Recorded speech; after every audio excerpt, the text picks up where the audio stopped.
can't breathe. I can't sleep tonight, knowing I might wake up alone tomorrow. I can't breathe. I can't close my eyes, 'cause there's a feeling somewhere inside.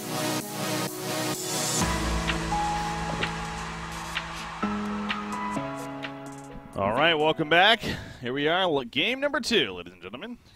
As we got Complexity versus Bad Monkey Gaming here, of course, and Complexity up 1-0 here in this 2-game series. So, joined by Ragosto once again as my co-caster, already into the draft, well developed. So, once again, we'll jump right into it here. So, here we are. We got Wild Soul, Parasite, Clanks, and Tremble bands. So, again, on the side of just very carry-heavy bands here. Midas into Magmus, Behemoth into Lodestone, and then Dark Lady coming out this time for Complexity. So they get their carry before the second tier of bans happen. Yeah, not let every carry hero get banned this time around. Yeah. Lodestone Magmus is obviously a strong combination. So I think both teams kind of have a lineup that they like so far, that they're comfortable on, so that's always nice to see. BMG will go with their carry as well, as they get Sandwraith here. I no longer have to worry about banning any more carries. There you go. Probably not going to be any bans and carries here. That would be weird. So, we'll see what the bans do entail coming out, as far as starting with Complexity here. Supports, I guess, are good options. Neither side does have a support, so kind of the opposite of the carry this time around. Empath, I feel like we haven't really, we don't see a lot of Empath. Speaking of Sandwraith, for as popular as that, or as powerful as that synergy potentially is, I mean, Empath Sandwraith is great, you'd think, but we actually don't see a whole lot of Empath Sandwraith. Yeah. Right now. I think it's just more of they like more aggressive supports, because most of the time Sandwraith will end up just soloing top a lot. Sometimes he'll get babysat, but it's not very often that he actually has someone lane with him. Yeah. Bands continuing to go through Empath, Ophelia, Kinesis, Warbeast, Puppet Master. Okay. So just start. Yeah.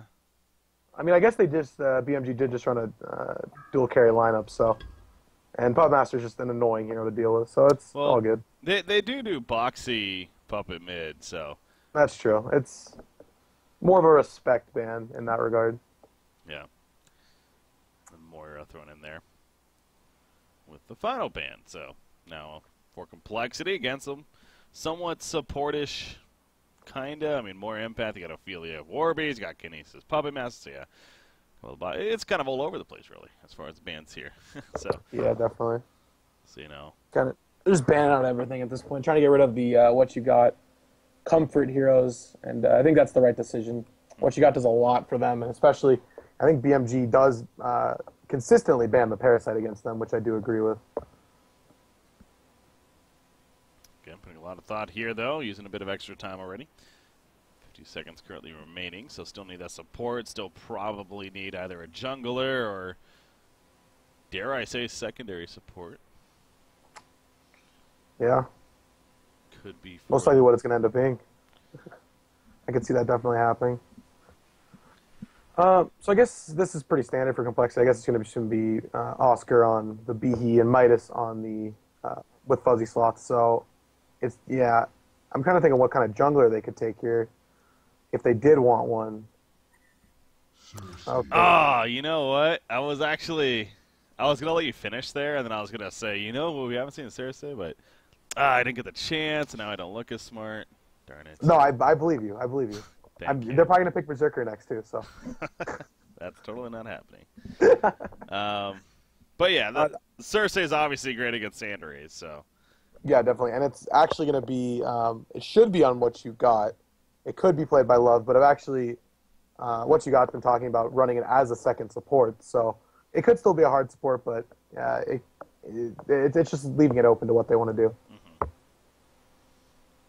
So we have seen the interaction, though. Ooh, Arachna comes out. Okay, and man, we've seen the power of Arachna. Again, we talked a little bit about it yesterday. The new precision, how that works, the hardened carapace is strong, and the spider sting. It will do quite a bit of work against Dark Lady. So Yeah, it's going to be very hard for Dark Lady. They're almost going to have to turn and focus it. The good news is they do have a Cersei, and having 3 illusions that can instantly attack it, might be pretty beneficial. Yeah, definitely help. They're on top of that here. But yeah, Cersei being able to take over the illusion with her ultimate of Sandwraith and actually still gain the full capabilities of Sandwraith is what the counter is there, by the way. So yeah, and that's going to be a strong counter because they also have 2 portal key heroes on their own team. Oh, okay. So this is going to be a hard support Cersei. And what you got on Fade. And on the final pick. But yeah, that's probably also why they went with more of a carry presence Arachna here too, figuring that their Sandwraith could have kind of be somewhat countered by Cersei, so they want also someone else to be able to do well. Yeah, they're going to give them like the, probably like the refresher staff build, give them like the supportive kind-of-ish role, maybe the mock. It's just hard because, No, go ahead. Well, I was gonna say, I mean, that's the funny thing. You almost think that, yeah, Resto Stone staff, that's not like a carry build. But, I mean, honestly, Nier really defends this idea with Immaboy doing to that. It's a carry build, man. And Immaboy just prefers to do it as his carry build on this hero. It's definitely a strong build. It's just I think most of the time when Immaboy does play it, the game ends up, usually it's a pretty quick game, and a lot of the time it ends up before he even finishes the staff. So it normally just has like a resto, but in that regard, I would think, well, wouldn't just, having a Geos or whatever you go into it, it's a good build. It's just I don't know if that's the best build. But then you would argue that with any hero, is that really the best build for any hero? Ooh, that's a fun hero. Yeah, a little bit.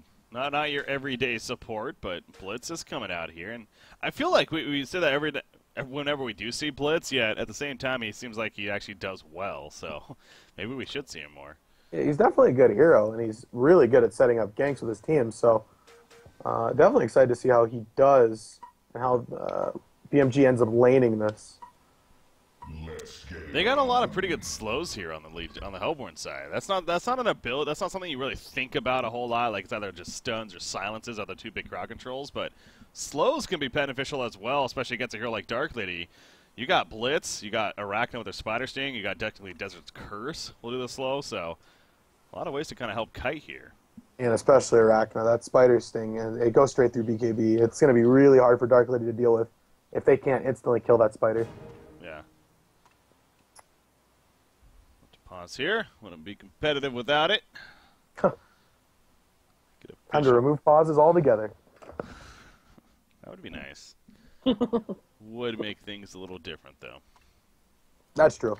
It would force people to use the restroom before the games and stuff. God, how awful would that be? It would force them to do things properly. Yeah, that would be disastrous. Oh well. Someday, Ricky. Someday. Someday. I've only been doing this for 6 years here. I still at least got another 10 of me, I'm sure. Well, hopefully a lot changes in the 10 years, like maybe a Kongor timer. Yeah, there's definitely things on this list here that I've tried to get implemented here, and so just about the whole priority thing. It's pretty priority. I mean, I would think so at least. Yeah. But whatever happens ends up happening. So. Yeah. All right. Let's take a look at those other games. Actually, they were already in their game 2, so they must be well in them now. Yeah, Mystery Gang Sync. Ooh, Mystery Gang might have a little bit of a lead there actually over Sync. It looks like Sync won the first game of this series, so you guys slapped on his Wild Soul. But wow, they locked him down. He's 0-5-4. Oh. Wild Soul. They played against it properly. Just keep him down as much as you can. Yeah, must have. And then you have Fresh versus 2-0. Fresh is up 1-0, and they're about to win game 2, it looks like. Yeah, it looks like that game's going to end relatively soon. Okay. So that means... What will that mean? That means 2-0, that will be their final match. So they'll end at 12 points with a 2-0 loss there, but they'll still qualify for... the top 4 with 12 points, most likely, unless, I'm looking at it, I really just don't think there's any way that couldn't happen. So that's got to feel good. They went from finishing bottom 2 the first 3 cycles to now top 4 here in Cycle 4. Name change is what did it. It's definitely a confidence boost going into the playoffs, knowing that you're definitely going to be in the playoffs before the day even ends. Yeah, that helps. We'll see how that performs there. Okay. I figure out how Hellborn's going to lane there, how they're going to lane. I'm thinking it's going to be an Arachna mid with maybe it's just going to be a solo Arachna mid. They're going to leave a tri-lane top. No. Not really sure how they could just dual lane mid as well. Not entirely sure what they want to do though. Yeah, that's true. This is BMG definitely notorious for the whole secondary support pull here, and although Root of Z's playing Lodestone, he got Maki on Magnus. Okay. Oh. Okay. That's interesting. So, wait, what's going on here? Blitz? Okay, just placing a ward at the Congo pit. So it is going to be a Blitz Arachna mid lane, I think. No? He's going to go back top. Okay. So I think the Magnus is going to jungle pull. Yeah, he's going to pull. Yeah, they love doing this. But yeah, seeing Root of Z on Lodestone, I wonder why they're doing this here. This is different. I feel like Make does play Lodestone, doesn't he? He does, definitely. Yeah. Maybe it's just a game thing, and they thought, nah. It's hard. Well, it's nice to have players that are versatile that can play multiple heroes if you need them to, so kind of just maybe one of those things. Felt like changing it up. Maybe Make just has the hot hand on Magnus today, feeling good, so whatever it is. That's what it is here. So Lodestone off the bat, he might be in a little bit of trouble here. See Fade and Cersei coming in for the flank. Now Cersei not the strongest support option to have early game, but just going to apply some harass damage. There's the Burning Shadows. Cersei does have that entrapment if she finds the time. Needs to careful to take just a little bit of creep damage there, but ultimately just boxes him out and just allows Darkly to have absolute free farm here. So, but something tells me they're not going to keep this a tri lane. Yeah, lane's going to start roaming. They could roam mid relatively easy. It's a solo Arachna, so if they roam on mid, he's probably most likely going to die unless there's heroes behind the Arachna for BMG. But yeah, I mean, this is definitely the huge weakness of Cersei, is that her early game is very, very weak compared to most other supports here. Oh, yeah, definitely. So Fade is actually... Okay. So they've decided to late jungle pull the Fade. All right. I guess it was a last-minute decision. They figured, okay, we don't really need him to sit in lane with us. Let's just let him jungle pull, so... Have to see how that ends up working out. Oh, yeah. There goes what you got with the Fade pull. Get the farm now, so choosing to play more farm instead. You see Cersei is just going to go around and probably just stack some camps here. Or not. He thought about it and then fell back. Did he DC? Almost like he DC'd right here. Because he was actually like just about to pull it, and then he just started running back to base now. Yeah, he definitely DC'd. Yeah. Hopefully they do call about the pause. They should notice it. He's probably not saying anything in Skype at this point, guys. This is why you should have everyone say something every 5 seconds in Skype. If they don't check in, then you gotta pause the game. Oh, wait a minute. Is he back now? Yeah. Okay. That was interesting. Maybe he just got so far back to base, he figured just go get a TP and TP back. I'm not sure. Interesting. All right. Well, he's back. That's for sure. That's what matters. Lodestone. Again, just some heavy harassment here, but yeah. So Cersei, pretty weak early game, but she definitely makes up for that in the mid to late game, especially. Of course, arguably one of the strongest supports because of her ultimate, and essentially becomes the other team's carry. Magnus, meanwhile, gets caught in the jungle. That was Behemoth and Midas roaming in, and they happen to catch him perfect timing there. That's definitely a good kill. Yeah, they didn't have vision on that either. They just happened to walk into the jungle together, I'm assuming, because I didn't actually see the whole thing. But I'm assuming they just walked in the jungle together and just happened to find him there. Yeah. Not much Magnus can do. They just simply did that, yeah. That's just good timing on their part with the rotation. And get the Bloodlust on a Fuzzy Sloth out of it. So this middle lane, Arachna, I would think is pretty good here. Oh, Fade might be in a little bit of trouble. She's definitely in trouble. This is going to be a kill for Lodestone. Hasted, Suicide Lodestone picks it up. That's a good response. Oh, there's a B here. Oh, not going to stun. Yeah, Haste was up for a little bit too long. Nice counter kill there. Yeah, definitely. They might need to address this Arachna soon, mid lane, because I don't know, Fuzzy Saw's actually doing pretty well. They're both actually doing pretty well, kind of just trading last hits. I would assume that Arachna would kind of dominate this matchup. It's one of the fast attack animations in the game, but Fuzzy Saw's showing that he knows how to play the Midas and believes in it. Yeah, it's definitely a deadly player-hero combination on the scene right now. But you do see Boxy at 27-8 now, Midas at 15-3, so... It is, yeah. That is how it should be. Yeah. The kill just helped him a lot, so it was really good he did get that first blood. Uh-oh. Boxy might be in trouble, though. It's not going to be a block. Will it be enough for the kill? You see that Hardened Carapace coming out, though. It's level 2 Hardened Carapace. That's actually a lot of mitigation going to the Magic Armor. Fade unable to get in there as well. And it's still not going to matter in the end because they catch him. They might have stacked their stuns there a little bit, and that might have been why there was... Because I noticed Fade's stun was on cooldown, so I think he kind of just stunned on the stun, and that's why it was so quick that he got out of there. Yeah. And the card in there, wow, it does add 16 magic armor. Yeah, it's up to 32 at level 4. It's pretty ridiculous. Yeah, and he's going it against Midas, which is really smart. It's going to reduce that combo because you can use it while stunned. Yeah, so yeah, it's good to get a level 2 because now we can use it against Midas and basically stop the combo.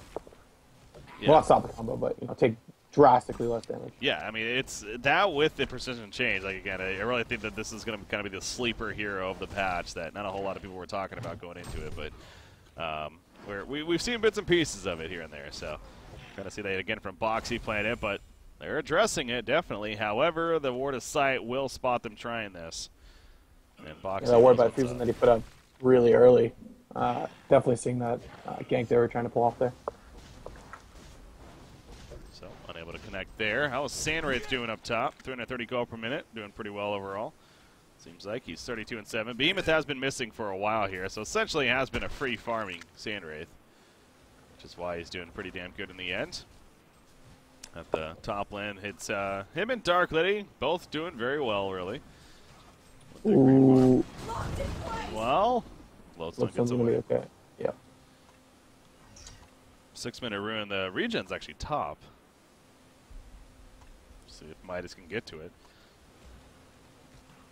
Is he even going to try for it? I mean, I wonder if he figures that they might have just gotten it, because, yeah, there is no vision up there, so. Yeah, neither team has any vision up there. They're both probably thinking the same thing. Oh, mid lane.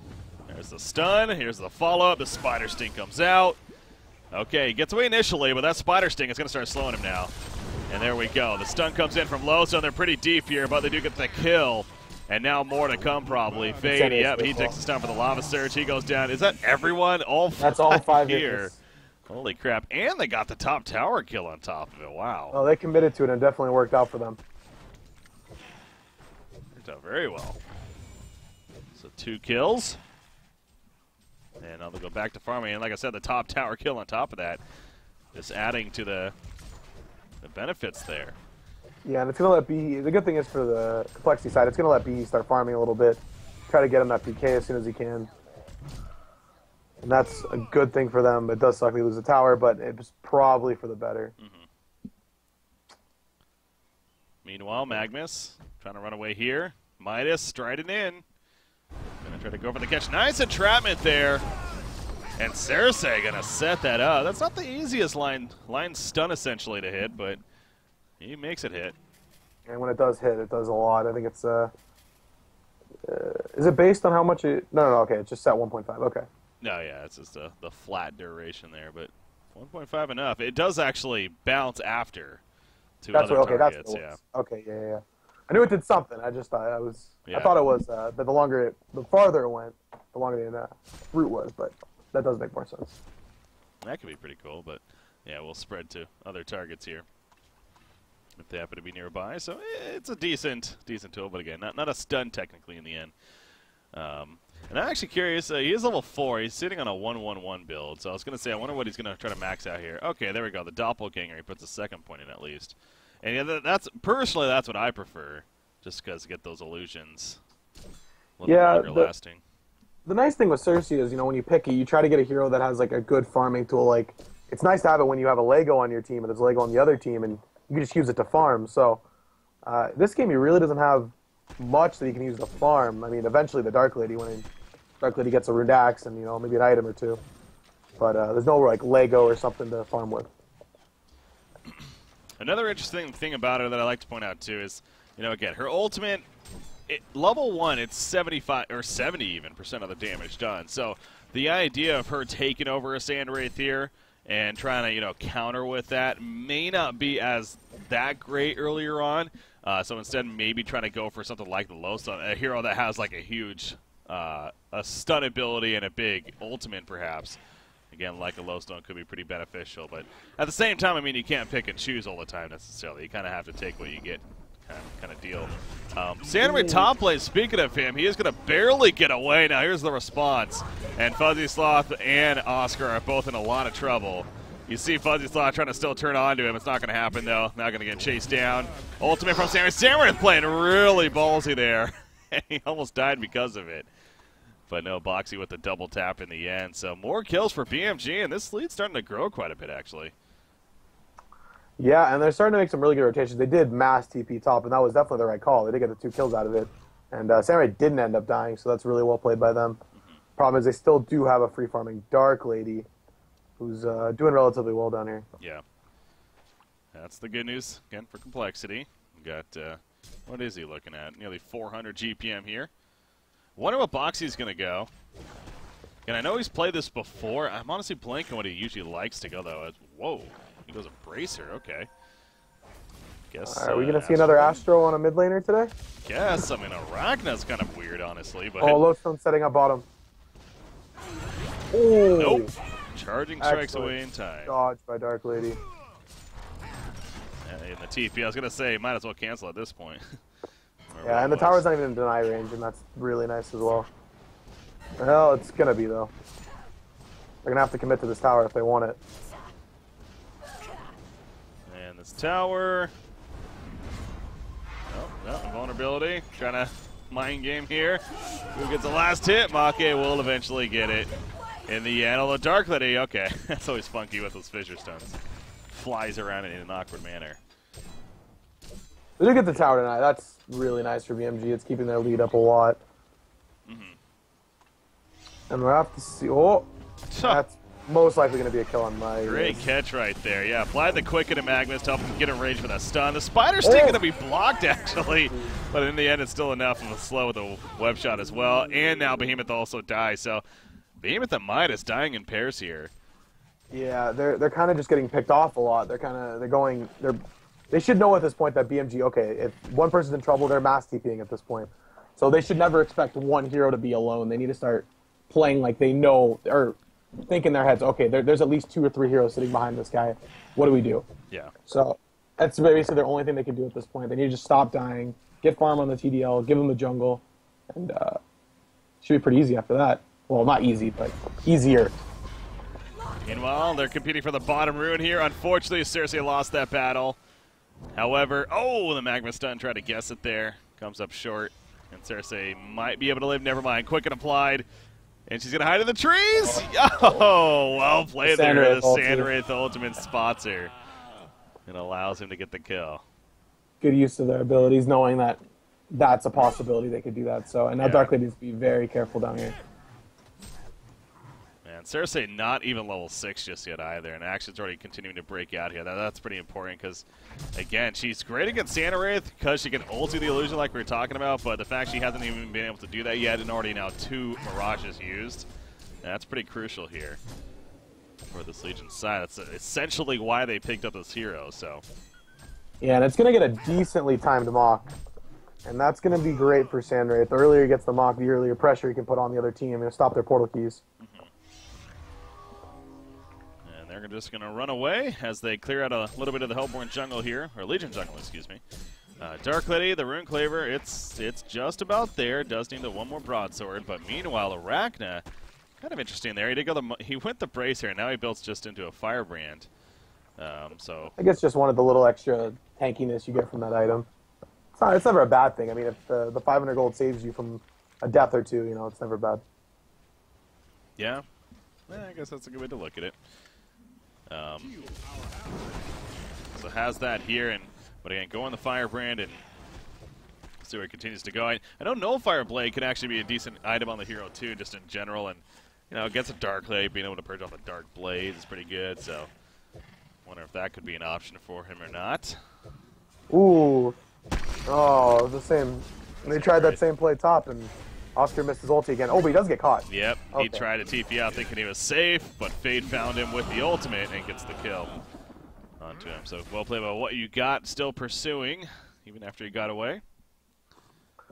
Yeah, definitely. It does suck. That's the second time they have BE ultied and really not gotten the heavyweight effect out of it up from his E. So Oscar really needs to get that PK. He's really close. He should get it off this wave. He'll probably just stun it and get it off the wave, and that's really important.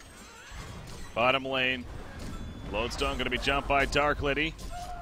See those Dark Blades doing a lot of work as always, but it's just not enough damage.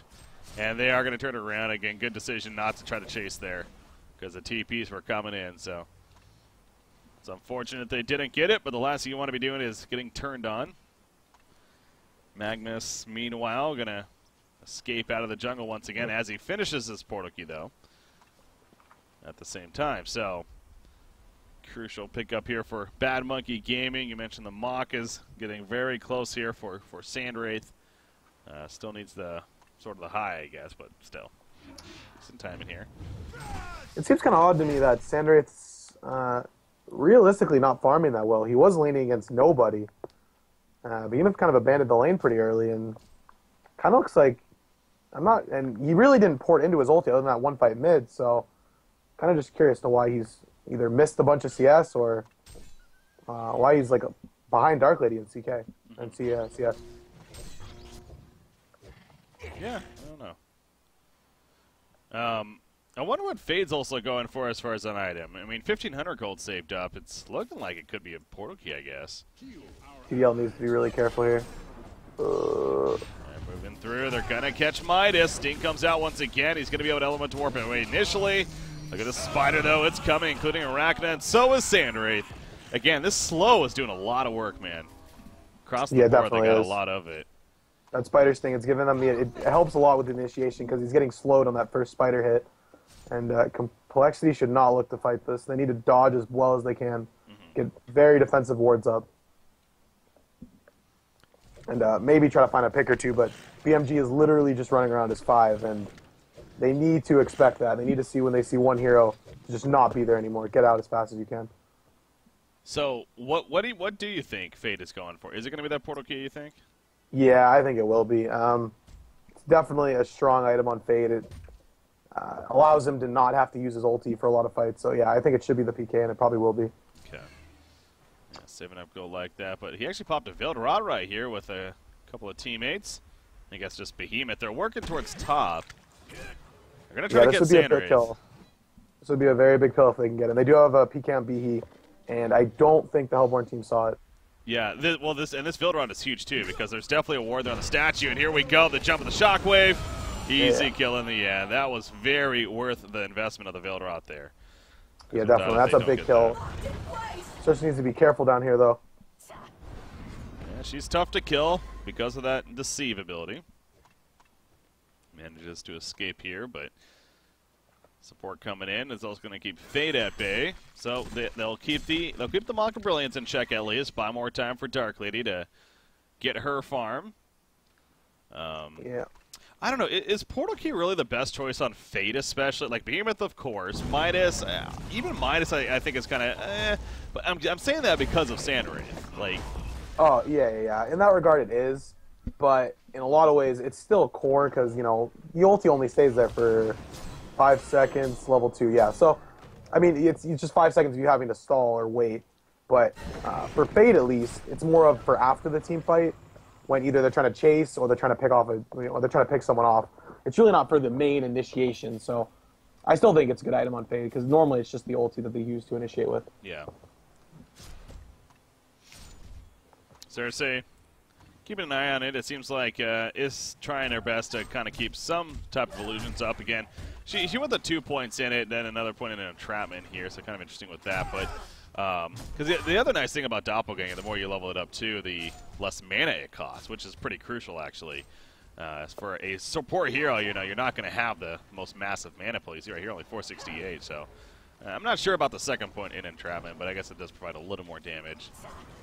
But Yeah, a little longer of a route. yeah, The extra 0.5 is kind of nice, but it might have still been more beneficial just keep putting in the doppelganger. But he does have the level 1 ulti, so the next fight could be, be a little different. yeah, waiting to see that come into play, exactly, because now when Sandwraith Mirages, it should be just a free takeover for Cersei to get Sandwraith and then counter Mirage. So we're just going to have tons of illusions all over the place, essentially. Yeah, we're going to see 20 heroes on the map, which will be interesting. I was also thinking, early game, Cersei can also take the Arachna and use the Spider Sting against them as well. So if he could actually get to the Arachna, I think that might be the priority target right now, next to the Lodestone and Magnus. But, ooh... Are they going to go on this? Oh, big jump. Beautiful line stun. Sandwraith, he does port in. Cersei did not ulti right there. And, so I'm not – I mean, that's kind of interesting to me because now obviously I wasn't watching her. She was near a tower. The tower could have very likely killed the illusion pretty quickly, so maybe that was it. But, I mean, I honestly think whenever Sandwraith ultis, Cersei should be ulting back. If anything, just to kind of counter – and distract them. I just don't see why not. Yeah, the cooldowns are actually the exact same at level 1. Yeah. Oh. Nice catch there. Oh, that's pretty crucial 2 kills for Fuzzy Sloth. He really needs to start getting going. You see Complexity at their peak when Fuzzy Sloth's doing well. Yeah. So, really, if they can start getting him going, getting this tower will also be nice for them. It looks like they're going to group up and try to get it. Which is definitely the right decision. And once TDL gets going, which he is, he got his Firebrand, so his GPM will start spiking at this point, and this should be a free tower. Geometer's Bane in full, finished on Arachna meanwhile. So Boxy continuing his farm and build here. 475 gold per minute actually is the top in the game as far as GPM looks. But you see the Firebrand on Dark Lady. Going back to the Ancients here, so that mock is finished on Sandwraith, of course. There was a Lodestone PK just picked up, so now they have their important PKs in their team, and that's crucial for them as well. Cersei, again, as you should be doing, it's definitely somewhat similar to a Shiver in that sense, but arguably better, really, is that you can constantly just have those illusions going out, and it's a mix of it gets you good information constantly, but it keeps the other team constantly guessing. It's got it. She's definitely up there on the list of most frustrating heroes to play against. It's hard when you're looking at a map and on the mini map you see 9 heroes and you're incredibly confused about what to do. Yeah, it's really not fun to play against Cersei, and it's really obnoxious. And that's why I think it is a good hero. I think the hero just hasn't found its actual identity yet. And I think when it finds its identity of, like, okay, this is when you should pick it, like you said, against a Sandwraith, it's actually a pretty good pick. So hopefully for them it ends up working out this game. It does go back a little bit to what you were saying earlier about, it's taking over like an Arachna or the Magnus or, there's better targets, especially at this point of the game. But it's, she is a fragile hero. She's not a hero that's going to be able to just sit freely, in the midst of a fight and just choose any target that she pleases. And I think that proves to be one of the biggest issues for her as a result, as strong as the ultimate is. But again, that's where Sandwraith comes into play. It literally gives her a free target, and what usually is a very powerful target to take over. So, and now that he has the mock, it might even be worth it to start taking him over now. Having the mock is pretty crucial. They're going to take triple Ancients together. Oh yeah, they are. That's often you see a whole team doing it together at 22.5 minutes into the game, but yes, they're going a little bit scared here. Want to make sure to secure it. Trying to look at what Formless can actually go on Dark Lady. It's kind of one of those games where, a Shrunken Head won't make the difference. He needs a couple of items, and, sure, he can go Shrunken right now, but he still has to deal with the Arachna Spider Sting, and there's a lot of abilities that'll cause him a lot of problems, even when he has a BKB. Or Shrunken Head, yes, I'm doing that. When he has a Shrunken Head, so he's going to need at least a Wing Bow with a Shrunken. Need a couple items. I was sitting here watching this. Fade he found Sandwraith. Sandwraith was sitting on the cliff with that Desert's Curse farming this camp. Yeah, Fade waited a good 5 seconds at least before opening. Now, I know that was probably because he was waiting for the teammates to kind of get close enough, but man, that's really unfortunate that they didn't get that kill, because that was a huge chance to pick up a nice kill right there for the Legion side. But they do come up short. They do get a nice ward down there, at least. Something out of it for some good vision here, but Sanderweath will continue to farm at least a little bit here, and the Shrunken Head is, again, next in line for him, it looks like. So you got Dark Betty, almost level 16 herself. Not the most crucial deal in the world, but upgrade on that Cover of Darkness. Something there. One more second it'll last here. 1,600 gold herself. Again, Shrunken Head is not necessarily going to do a whole lot this game. Oh, so okay. So they're buying Nullstones on all of their Portal Key heroes. Are they? But okay. Fuzzy Slop just finished his. I just saw a Sustainer picked up by Behemoth. So they're just preemptively getting ready for the Sandwraith ulti, and that is definitely the right decision. As long as they stay far away from each other and the rest of their heroes, they should be fine to get their PKs off. And Cersei is just going to keep sending illusions over here, and it's going to be pretty hard for them to take this Kongor. Yeah. Well, they're grinding away at it, but you do see another illusion being sent in. Oh, never mind. He's kind of going over to the jungle, actually, so not sure what that's about, but sitting on the outskirts of it. There we go. We'll see it once again. That's definitely being done, and he's just about dead. So Legion team not going to stop this, just simply keeping them guessing. But it is going to be a Kongor kill, and Sanderweath will get that token to life here. At the top lane, Midas was pushing it in at least. Yeah, the good thing about Midas now getting this Nullstone is they don't have the Sanderweath catch to stop his Portal Key now, so he should live a lot of the times because most there's not a tablet picked up on anyone, so he should just be able to E away because Sanderweath won't be able to get there and sit on top of him. Yeah. I do wonder if that is actually, I mean, it does make sense, like I said, having a Portal Key, it's a nice way to take care of that, not being countered by Sanderweath is getting the Nullstone too, but, I mean, the Standard does also make that Resto Stone for Behemoth, that is true. which is pretty popular on him. What a jump here! That's a free kill. Well played by Behemoth. You see Cersei? Okay, yeah, she is going to take over the Sanderweath ultimate. He's going to pop the ultimate. So I was thinking about, but he's not going to be able to do a whole lot with it in the end, as they already got the turn kill on the Behemoth, so tries to help there, but... There's a Nullifier picked up on Boxy. Boxy's going to get the Nullifier for them. Okay. Definitely a good decision because now they can catch the Midas if there's no Dark Blade there to purge off the Dark Blades. But now they do have a catch for the Midas, which should help them a lot because, you know, Midas could just sit up here and just split push all day if they don't have an answer to it. So it's good they actually did get an answer. Sanderweath here.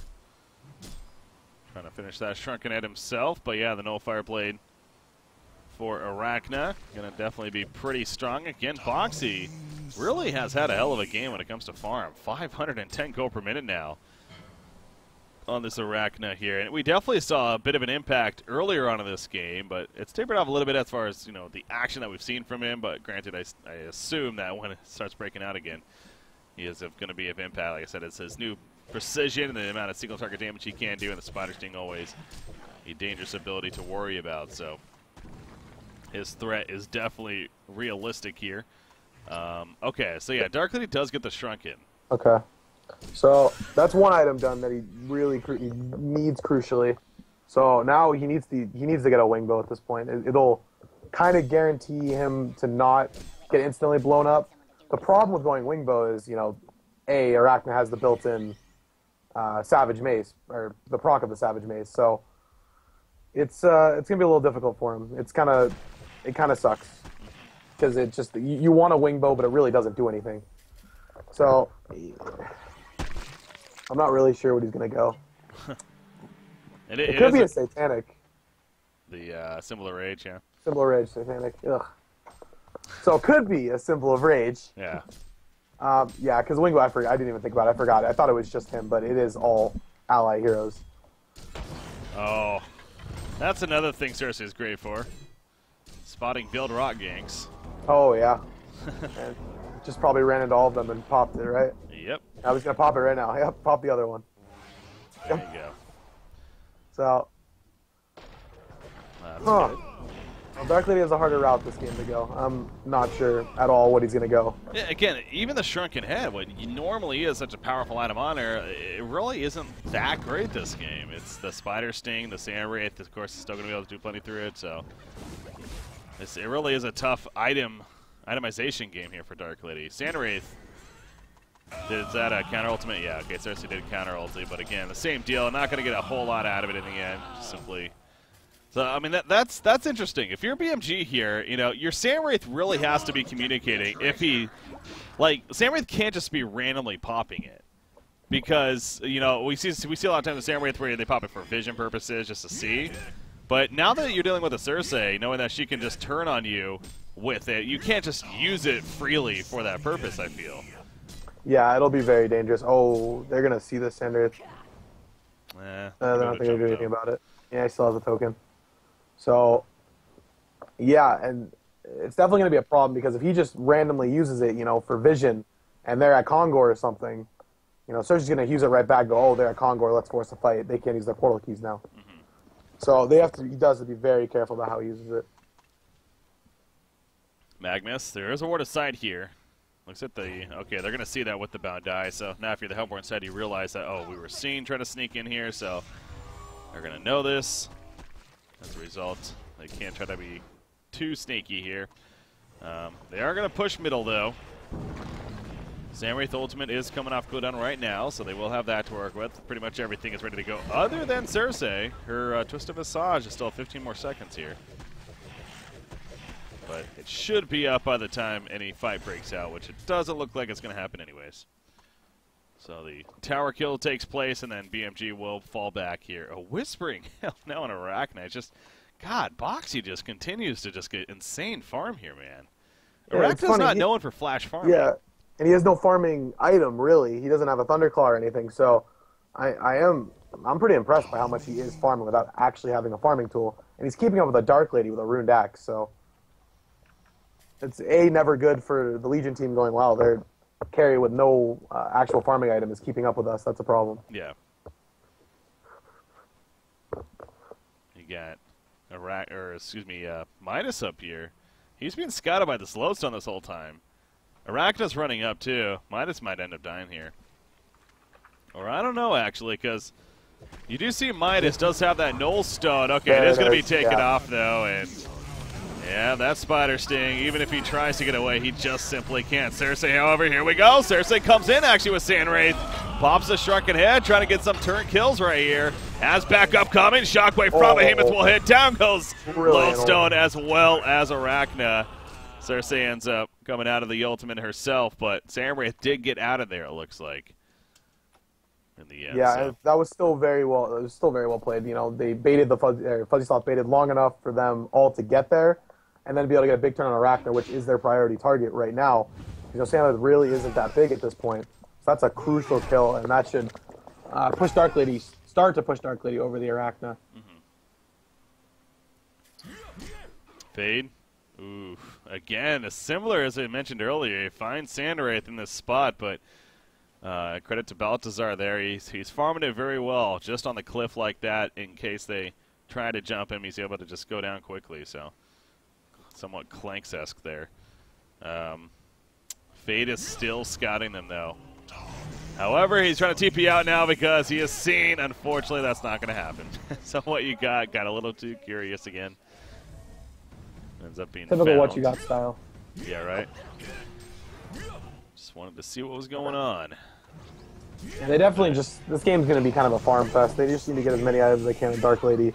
Nullstone was finished by the Behe, so now he doesn't have to worry about the ultimate anymore. That'll probably be the last Nullstone they end up getting, but those are two pretty crucial Nullstones. It'll at least stop them from being not being able to use their PKs. Ooh, Magnus was seen here. Yep, and he is going to live because of that Lava Surge. So well played there. Makes the escape. See some illusions of Dark Lady, most likely thanks to Cersei here being used to continue to scout out. Those illusions are practically killing the Lodestone. Lodestone just lost 700 HP to, actually more than that. Yeah. 800 HP to just illusions. Yeah, Cersei needs to keep taking those over, man. And now that Dark Lady actually is a strength here, you know, not a strength hero, but I mean, hero with a lot of items and pumps out a lot of damage. Taking her illusions, he can actually farm with them now. Meanwhile, go ahead. I was going to say, still don't know what Dark Lady's going to go. I actually just thought about it. He could split for a Frostwolf Geos, and that would not be the worst decision in this game. At least in my eyes. Or for the Shroud Genjuro. You can go for the Genjuro build, but Frostwolf Geos might be a little bit better this game. I agree there, yeah. I think the Frostwolf Geos is actually just the solid choice that's going to get the most out of it, so. 5,300 gold. Ooh, this is going to be a dead Magnus. Yep, Dark Blades comes in to secure it. Magnus goes down there. So what you got, using that reflection, finding kills. He is level 2 of it. It's a pretty good spot to be in. You know, 35-second uptime, the 75-second cooldown. So that's a pretty nice window right there. Of course, level 3 is maximum value as usual. Cersei, speaking of levels, she's really kind of struggling, and that continues to kind of be a downside of her. She's spending so much time, you know, with the illusions. Obviously, she doesn't get experience from them if they're out of range, which they, most part, are. So, she's only level 8 right here compared to her carry that's level 21. So, quite the gap there. And that means her ultimate, it's not going to really be the most efficient, unfortunately. It's only 70% damage now. But, I mean, still, it's still worth taking over Sandwraith. Yeah, definitely. He bought something. Who's that, Sandwraith? Yeah, no, TDL bought something. Oh, and I don't know what it is. What's gonna be? And there's not even a courier. Oh, I don't know if that's his courier or not. Okay, it might be. Looks like it. So was it the Genjuro? Okay, he did go straight to Genjuro. Okay. It's a good item. It's just hard against Arachna because the spider does reveal you. So, yeah, it's fine. It'll help him maneuver as long as he doesn't get the spider sting on him. So I think that's what his goal is going to be. He's going to try to dodge around and just hopefully not get the spider sting on him. And if he doesn't, then it'll be a good pickup. Yeah. Top lane, here's a jump on a lodestone, and a second later he disintegrates. No chance for him to survive. Excellent catch there. You got Arachna, another 2,700 gold saved up, so we're complimenting how well he's farming. And again, he's still farming very well, 516 gold per minute, but he is definitely finding himself a bit behind now of the Dark Lady, who's upwards of a 620 GPM mark. So good news for Complexity is that finally Dark Lady is trying to pull away a bit. Again, Sandwraith on the cliff right here, farming as the Legion team somewhat nearby, but once again will manage to stay alive here and survive. Yeah, he has no intentions of going the whole staff build idea, even against the Cersei here. He's definitely just going more of a routine combat style as Baltazar. Yeah, and I do agree with it. I think him actually going Refresher into staff might hurt them a lot, because then the initiation from Cersei becomes even worse. So, because now he can double ulti as well. So it's definitely the better decision to not go for that build this game. And, you know, a Sandwraith that goes a battle build doesn't do the absolute most amount of damage. So, at least early game without a lot of items. So, I think that's definitely the good choice. 12-12 hero kill has been tied at that, and definitely has proven to be more passive of a game here. As far as the ultimate side of things, Fade, he's once again scouting out. He does find a couple of heroes, but by himself he's not getting kills. He's not a snowballing Fade here. I'm good to set up kills, scout information, but that's about it. Kind of Fade here. You see the Null Stones finished on both Behemoth and Midas. I know it's been for a while, but I'm going to reiterate that here for their team. So Behemoth did get that, and now another 2,100 gold saved up, actually. And another 3.5k on Dark Lady and 4k on Arachna. So I'm wondering if he's deciding if he wants to go BK or Shrunken Head or not. This might be a free kill on Magnus if he stays too long. Oh. Oh. Sandwraith. Yep. That was good timing on that Sandwraith ulti. Cersei, he does his thing. And he's going to go, actually. They do find Blitz over here. And the Bound Eye is going to drop as well. So, yeah, that's exactly that's why it's so risky to use the Sandwraith ultimate. Now, they do know this Dark Lady is here. Oh, okay. Now they're getting picks around the map. This is really well played by Complexity. They're now they have their Midas with farm and their Behe with pretty good farm, and now they can just start picking off most of their heroes, because most of them are pretty far behind, like the Lodestone, the Magnus, and the Blitz. It's really just Sandwraith and Arachna. Was that a just simply scouting mirage? I mean, I don't think they were really trying to jump anyone there. No, so. I think they just used it for vision, and that's something they can't do this game. Yeah. It's like that. If they're going to do it, they need to have all 5 heroes together so they know, exactly. okay, they're not going to jump on us, we're all here. Exactly. That's what we were referring to earlier, and almost hope that they learn their lesson from that, definitely, that you cannot just do that willingly like you could before in Sandwraith. The Cersei's not in the game, so. Kongor. Oh. Sheepstick was picked up by Fuzzy Sloth. I don't know if they mentioned that or not. Nope, and here comes the jump, actually. Magnus caught initially. Lozo with the follow-up. Getting a pretty nice on himself. Dark Lady taking the Spider Sting. They need to kill that. It's not killing it fast enough. He's dropping fast, and Dark Lady barely survives.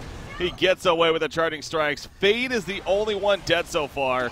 It looks like Midas is going to follow to that. As yet, he goes down as well. Down goes Behemoth. And they definitely clean up here on the side of Bad Monkey Gaming. And they're also going to be able to stoke Kongor now because of this.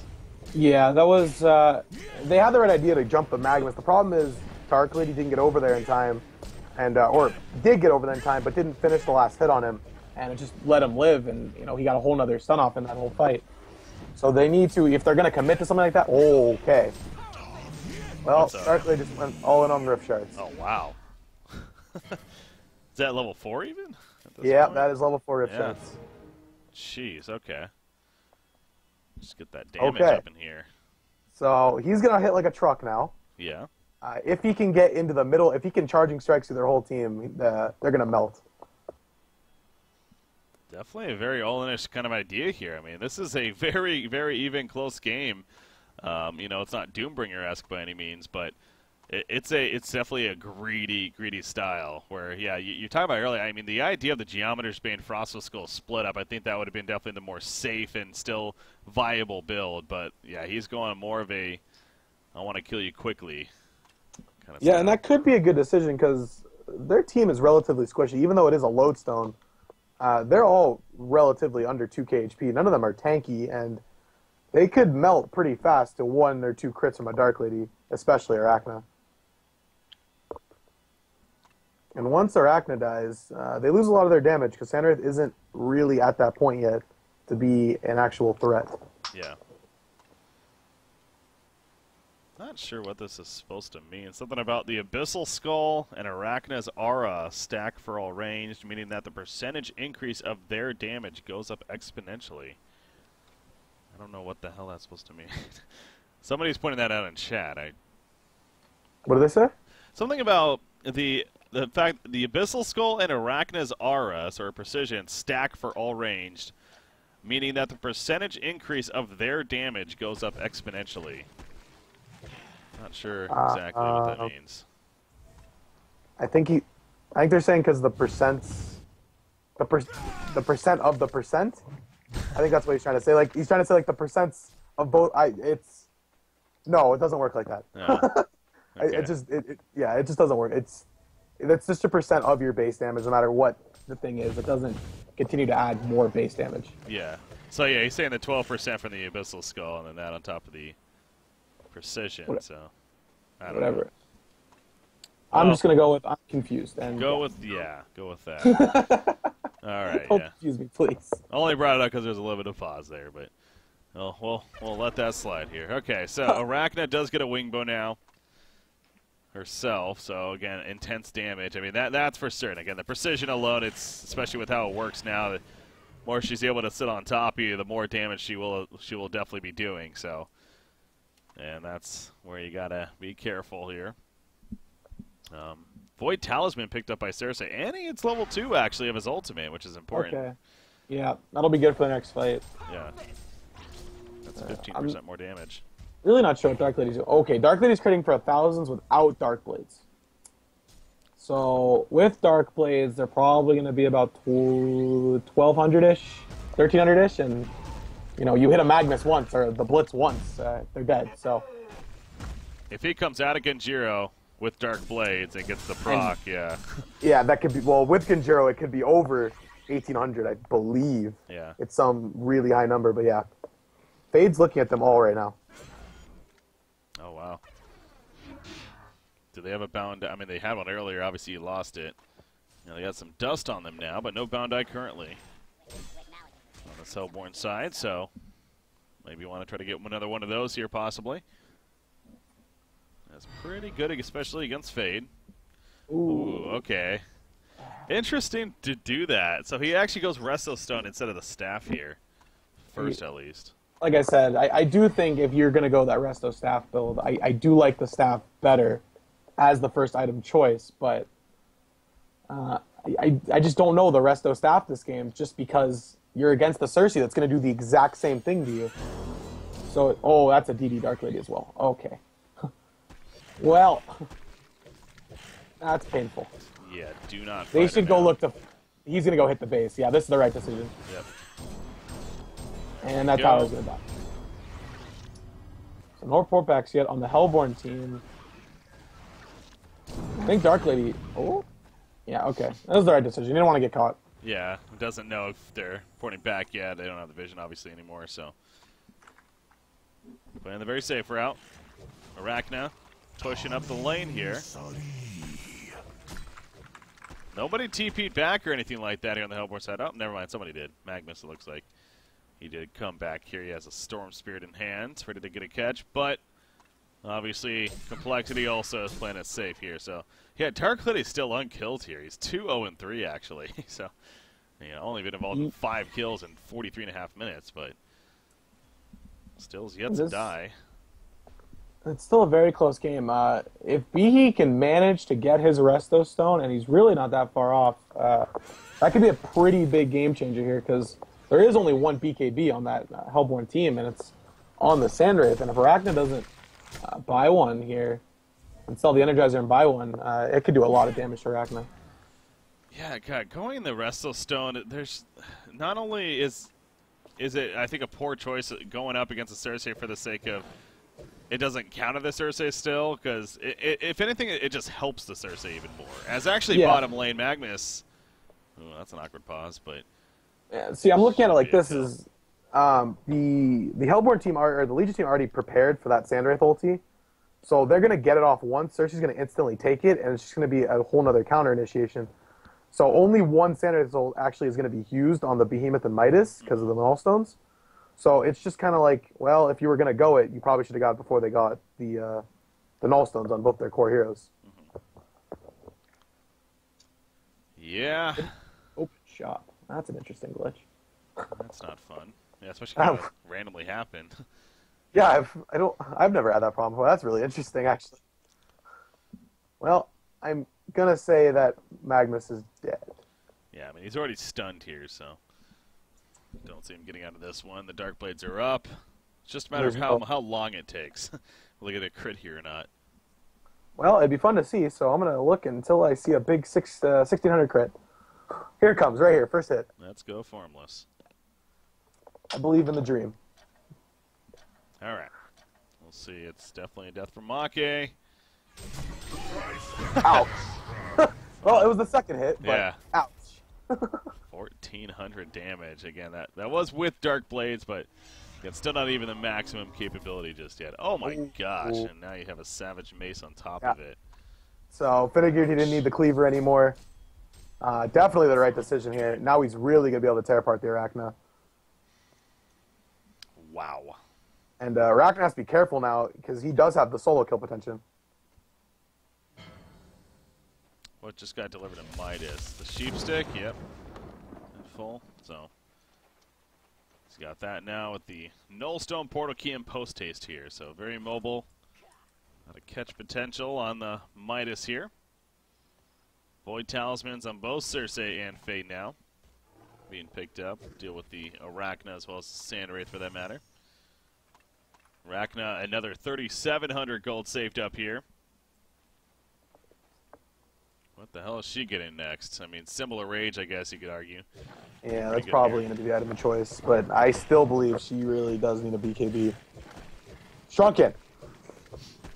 Shrunken. At least you correct yourself. I mean, I do. Appreciate that. I realize it, and I'm just because I've said it forever. It was just one of those few items that you just couldn't change when you switched over. Yeah. That just happened to be one of them. Yeah, I usually do my best to just confirm on what you actually mean, but Yeah. BKB is one of those. I think even like the Avid Han player that maybe didn't play Dota would know. Oh man! Meanwhile, Magnus. Wow. Okay, that's twice in a row. He's basically just spawned and died. So he needs to start being a little bit more careful about where he's going and expect this to happen. No, are they going to try to capitalize here off of it? Not really. They're not looking to make a push or anything like that. I mean, he didn't have a buyback, but they probably want to try to get a token, but I mean, that's going to be tough, though. They're the Legion side. This is not like an overwhelming game by any means. They don't have control of the map necessarily, so Conqueror is definitely not going to be easy here for Complexity, for that matter, either team right now. It would be a third Conqueror kill, I believe. Oh my god, double damage. It always seems like we get double damages on these heroes. He just got... Okay, he's going to try to find something like right now. Faye just went invis. They're going to see this. Oh. They just saw the Arachna. He drills up in 5 seconds. How much longer? Well, he's going to back up. 10 seconds. He's going. Don't go too crazy here, though. I mean, I know you want to get a huge crit, but... Not even that. It's just if they can take an Arachna out of a fight, it'd be huge for them. Yeah. Especially without being Savage Mace, you won't even get that miss, so... Alright, well, not going to be able to make use of that double damage, but it seems like he's getting one every 2 minutes here, so. Sure we'll that'll always help to win the game. Yeah. But again, Conqueror still not up yet anyways. That's got to be up, I'd say in the next minute and a half. Yeah. It's definitely soon. So she's trying to get vision around it.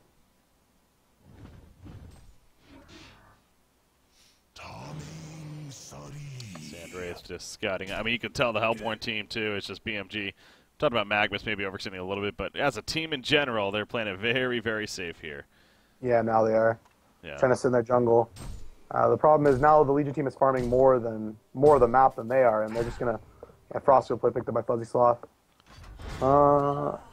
So, yeah, to kind of clarify, you know, what I was confused about earlier, too, with what was said in chat. So, that was... He was thinking, I guess, the old Precision aura that...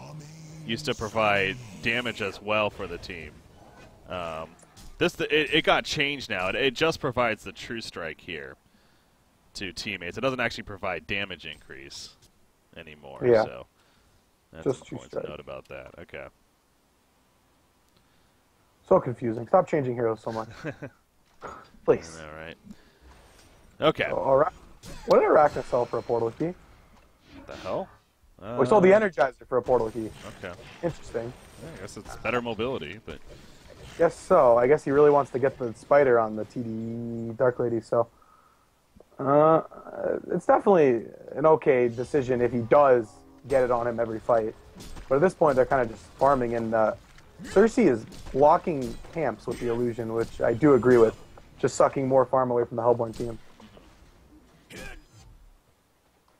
You know, something Nier did talk about quite a bit when I've had him on a co-cast is this idea of Sand Wraith. And a strategy that Imba Boy would do is drop the Resto Stone, use the ultimate, and then pick it up real quickly. And that way, so when Cersei goes to take it over, the one she's taking over doesn't actually have a Resto Stone. That could be pretty key here for Baltazar. Yeah, definitely. It was funny when... there was one game where Complexity played against it, and I didn't even realize the fact that, if you drop an item before he takes it over, he doesn't get that item. And I was like, well, if you're playing against the Behe that just jumped in and ultied, what if the Behe drops his portal key and Cersei doesn't get it? It becomes a huge game changer. It's, it's like one of those big play factors. Yeah, so do our best to maybe try to keep an eye for that, but again, it's not going to be easy. That's Arresto on Behemoth. Oh, boy. That's going to be key to this next fight. And hopefully he can keep it hidden from them.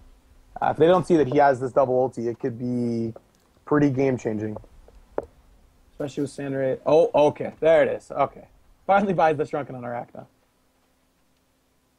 Can mitigate a lot of magic damage with that Hardy Carapace. Now also can flat out become immune to it on top of that. So, good to see there. Conqueror obviously up. And they're going to go into it as the Hellborn team. So taking advantage of the Hellborn advantage. Fade is nearby. They do have a Bound Eye on Lodestone, but she's a little too far away currently. So Complexity's making the call just to sacrifice the Kongor. And they could get racks out of this. Yeah. Nope, they're going to back off. Are they? Oh, okay. So they forced them out of the Kongor pit. They did see with Cersei, and now they see with Fade that they're not in the pit anymore. So now they might look to try to fight, because they know one hero is definitely at base. Yeah, this could be a free Kongor for Complexity if they're not too careful. Fade's gonna jump the Magnus here. Cover of Darkness. There's the Shockwave jump. Brestolstone pops. Sandwraith doing his thing. It's all over the place. Meanwhile, Cersei tried to take over. He couldn't, though, it looks like. Split fights going on. Cersei does eventually fall.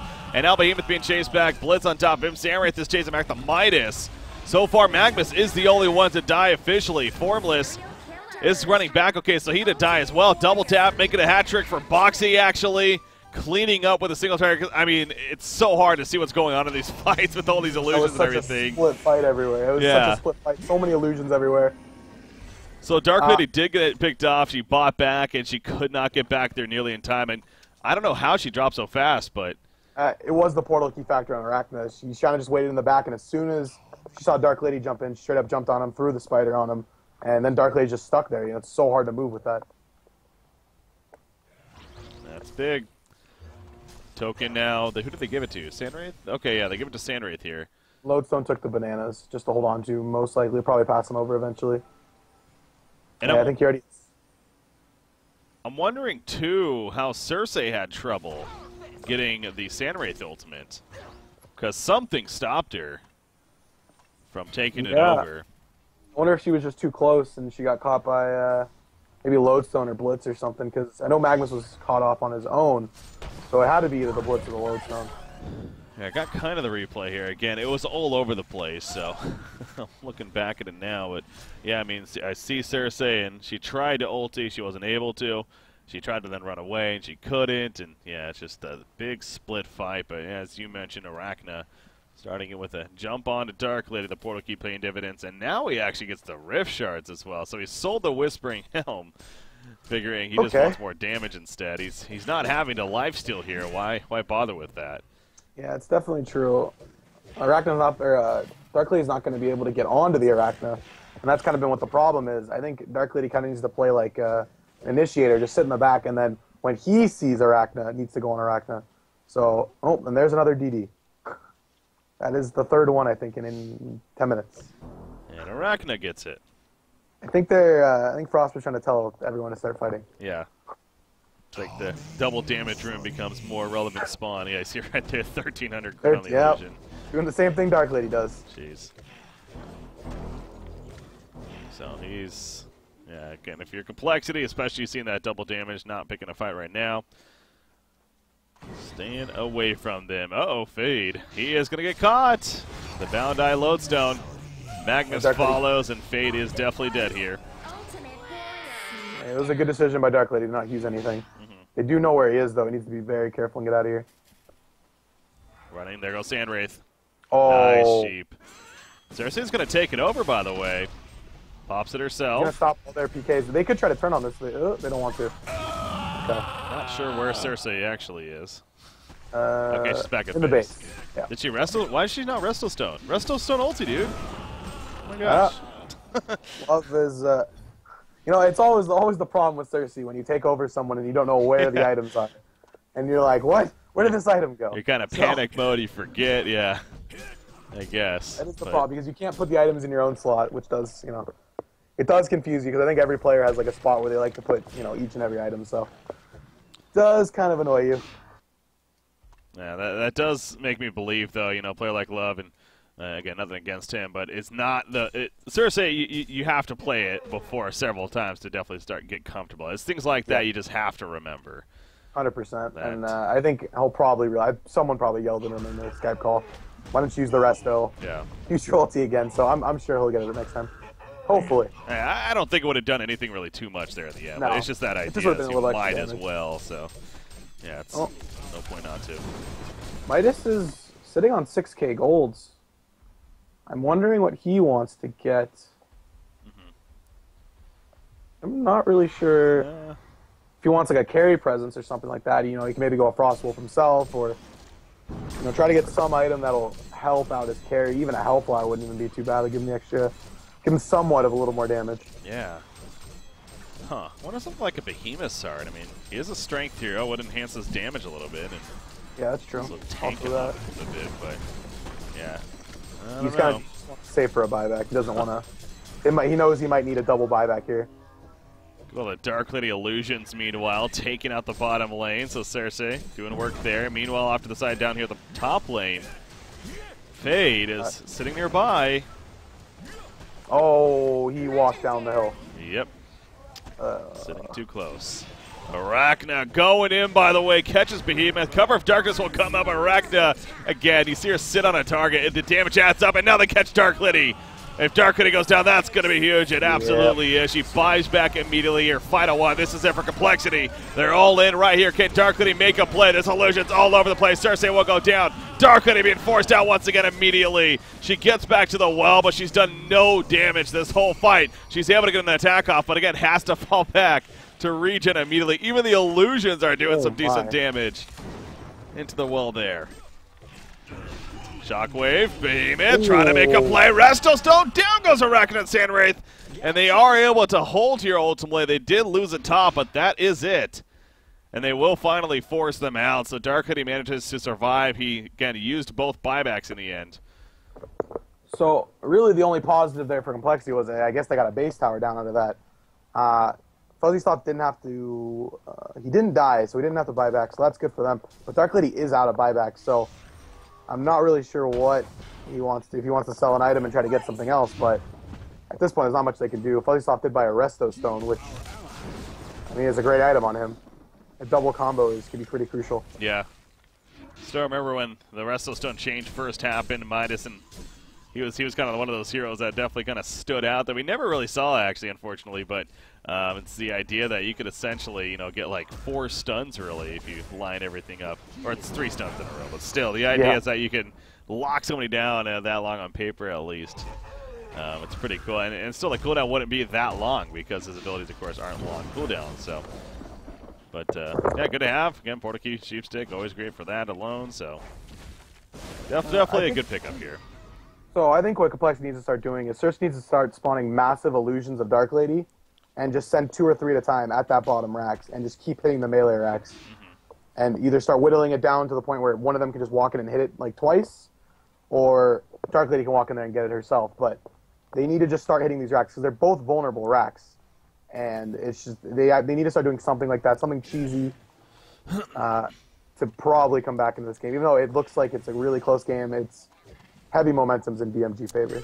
You know what's kind of interesting to me, and maybe I'm overthinking this, but something tells me Balthazar is purposely not buying anything.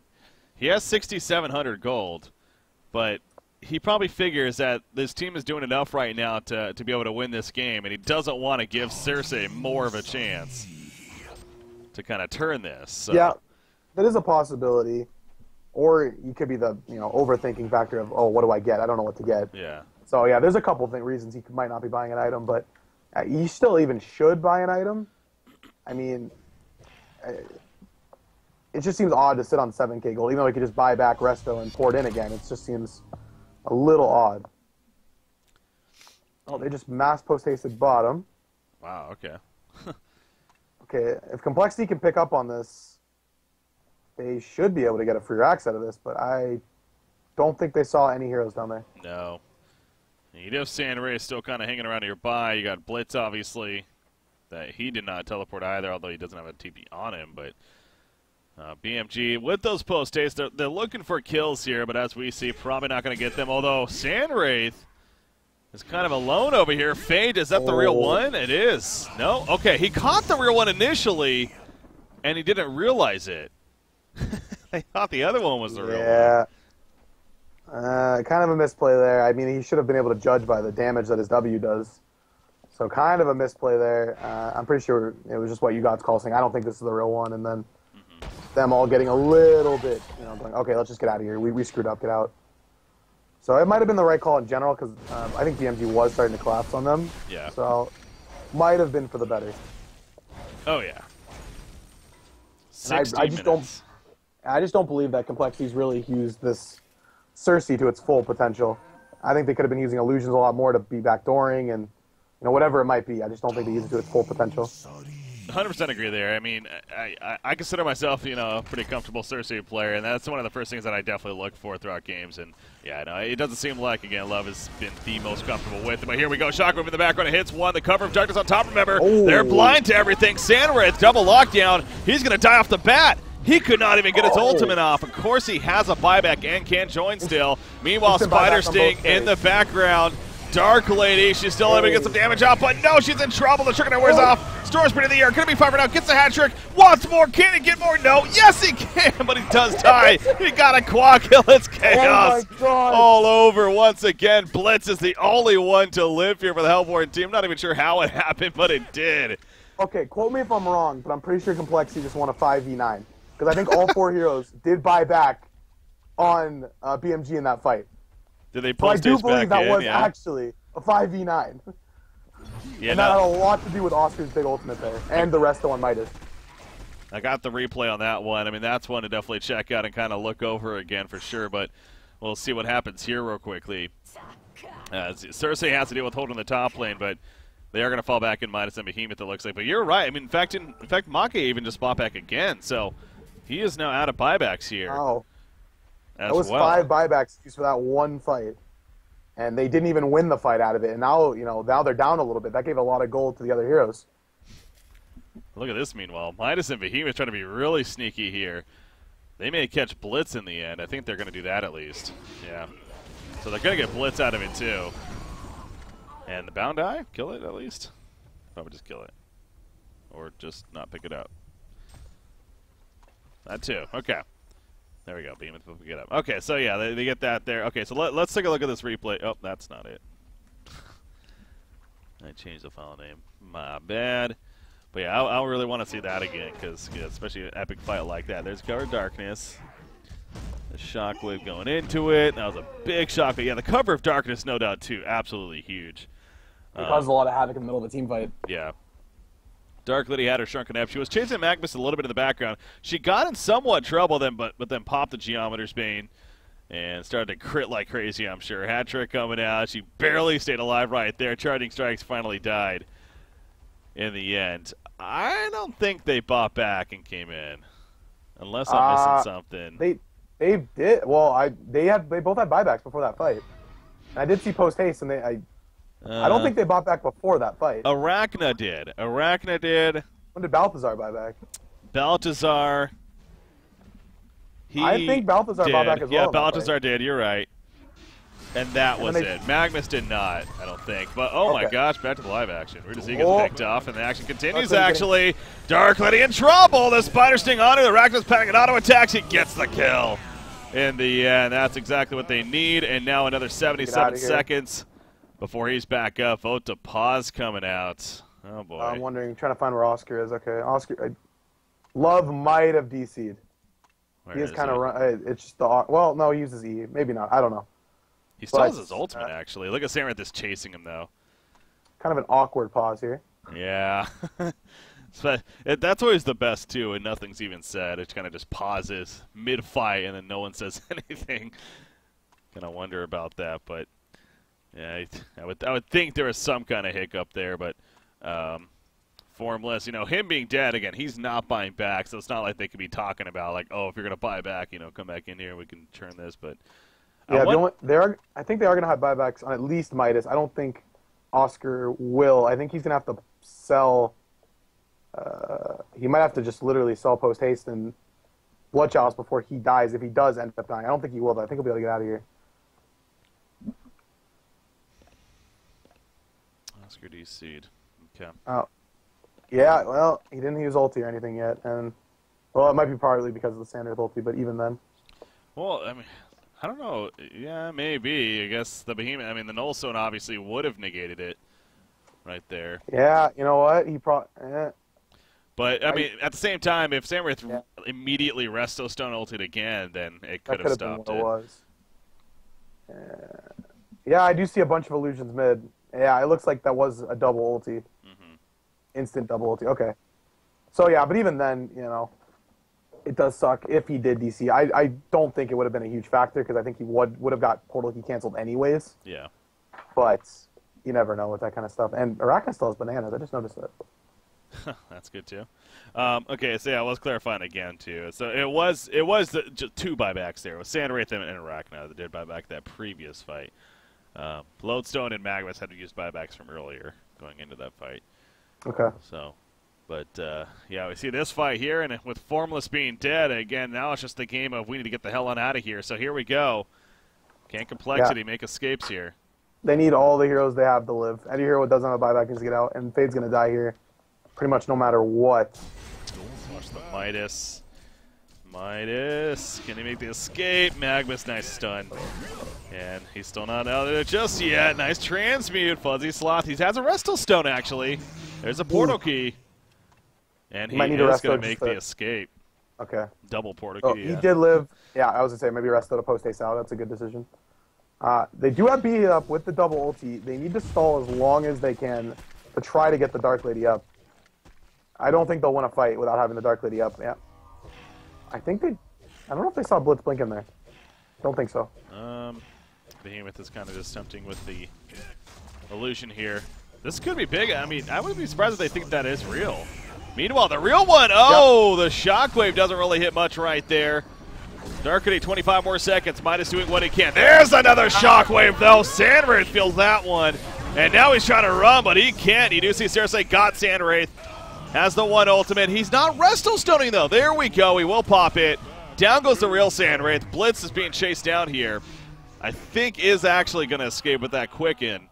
And that was Boxy's last buyback on Arachna as well. He just used it right there to buy back to defend his base.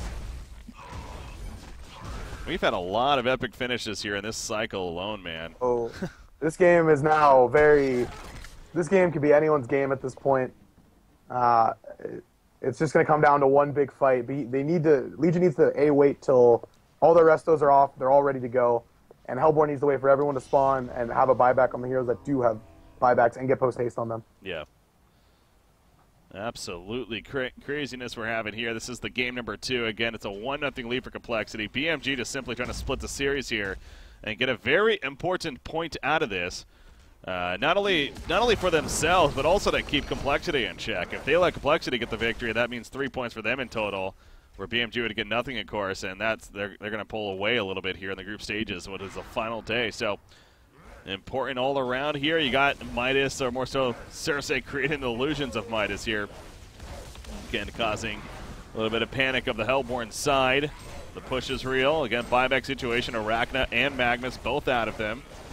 Sandwraith does have 6,800 gold. Again, I really think it's pretty evident by now that he's purposely not buying items, man. Yeah. Now it looks, but now he does need to buy something. This Rax is at half HP base. Oh, he's not going to go on that, but that Rax is at half HP because of illusions, and it might just fall right now to creeps.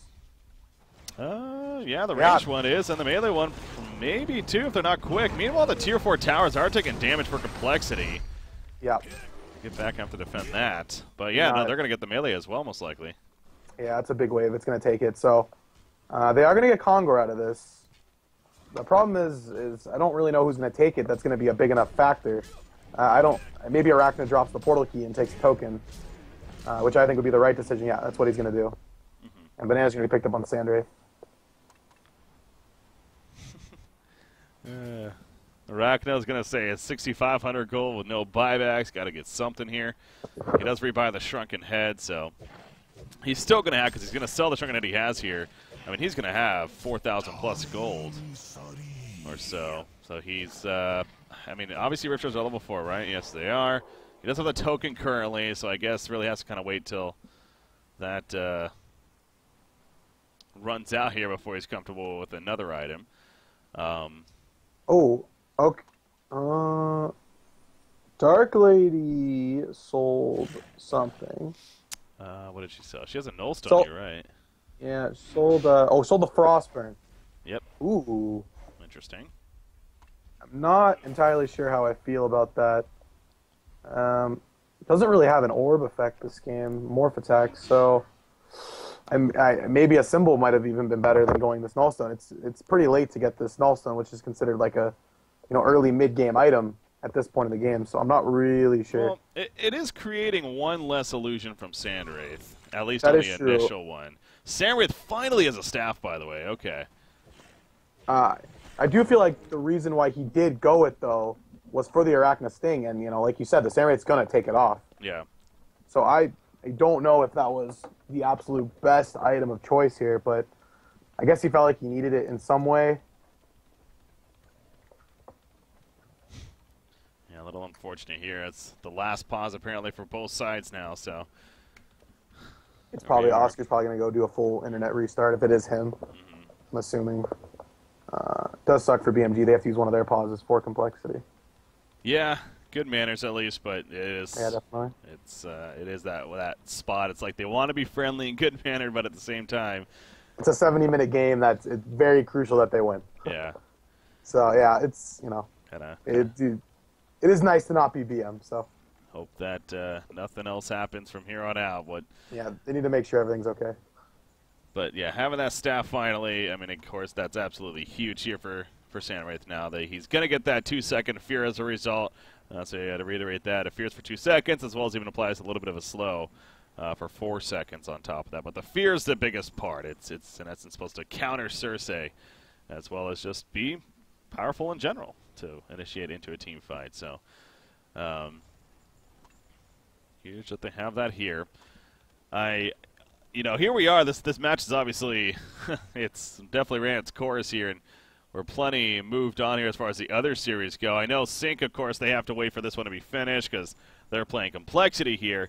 Fresh and Mystery Gang, I assume, have already started, and double check that. Yeah, it looks like they are in their game number 1, and Fresh is winning that one currently. So, update there for the final series. So now for Complexity is they know they have to deal with a token. They know they have to deal with bananas. So it's either if they want to just try to force a fight outside of the base, try to flank somewhere, get something going, or they just kind of wait until the last possible moment and get the big ultis that they have off. Yeah. Because they do have double sheep. I didn't even realize that's also the double sheep and Frostfield on Midas as well. It still has a buyback. 8,200 gold, man. Yeah. Guess if it's a game to see, this is one of those. I would like to see him sell that portal key for something. It definitely still has a big impact in the game, but I'd still like to see him get something instead of it. Fade, initial stun. He does get the melee rack still. They're trying to take him out with that true strike a little too strong. Allows him to hit on the uphill. Yeah, I'm just trying to think of what would really be impactful here. I mean, I guess like a Savage, honestly. This kid's just kind of damage out here. Yeah, maybe something. But, man, this is a Doombringer feeling game, too, by the way. Yeah, I could see maybe Dark Lady picking one up and kind of going the all-in thing. Or even, for the Hellborn team, they might be getting a little frustrated, like, oh, I feel like we're really far ahead. But, at this point in the game, no one can really know how far you actually are ahead because everyone already has their core items that they need. So really, it could be anyone's game at any point. It just depends on how the ultis are used. Yeah. Especially with the Legion team having double resto. That's a big game-changing factor. Group up bottom lane for Bad Monkey Gaming here. 70-minute mark now has been reached. We've had several epic games here in this cycle alone, and last weekend had a couple of them, a couple base races, 70-plus minute games that we had, so it's proven to add to the list here as far as just really, really good games that we've happened to have here from cycle number 4. Cersei constantly sending out the illusions, getting information, is going to spot Lodestone at least. So the good news is for Complexity is this token only has 1:20 left on it.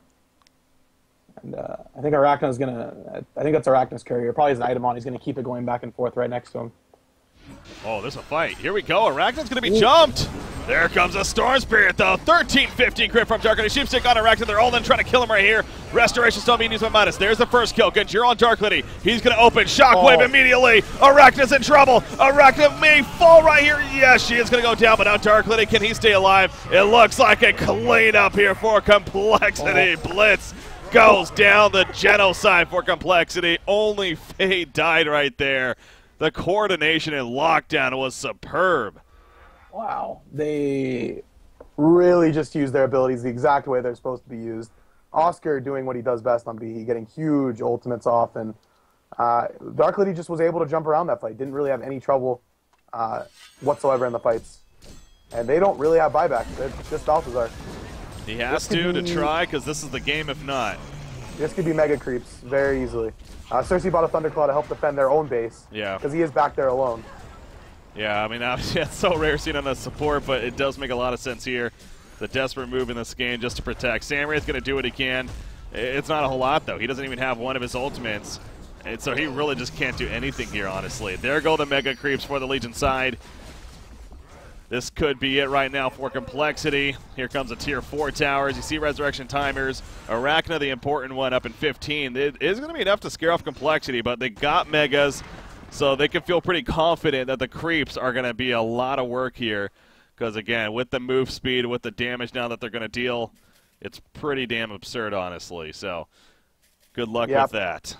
It's kind of, even with that, there is only one Rax left for Complexity. True. And if they make a bad play, their defense tower only has 63 HP left. So they have to be very careful about when they actually leave their base. And the best play for them right now is to literally just sit in their base and wait for them to come, because they have megas going in all lanes. Yeah, this is a desperation play here by BMG. They have to go in, basically just focus the World Tree. That's probably going to be their only real option here. Here we go. Cersei This is just it. Lodestone, Shatterstorm, Shockwave in the background. Will stop the 2, though. Arachna jumping in immediately. He's in the front lines, putting damage on the Dark Lady. Dark Lady is falling. Dark Lady is probably going to go down right here. Yes, he will. So now Dark Lady down. The World Tree is exposed currently. All in is a strash. Just illusions all over the place. I don't know what to think. The real Samurai this up. The World Tree is exposed. The counter push is happening from the Legion team. Blitz is even trying to assist right here, but it looks like Complexity is going to hold a quad kill for Fuzzy Sloth. GG, well played. Complexity will be victorious, and they'll take the series 2-0 over Bad Monkey Gaming. What a freaking finish here. Wow. I don't know what just went on in that game, but that was probably one of the best games I've watched in a long time. That's up there.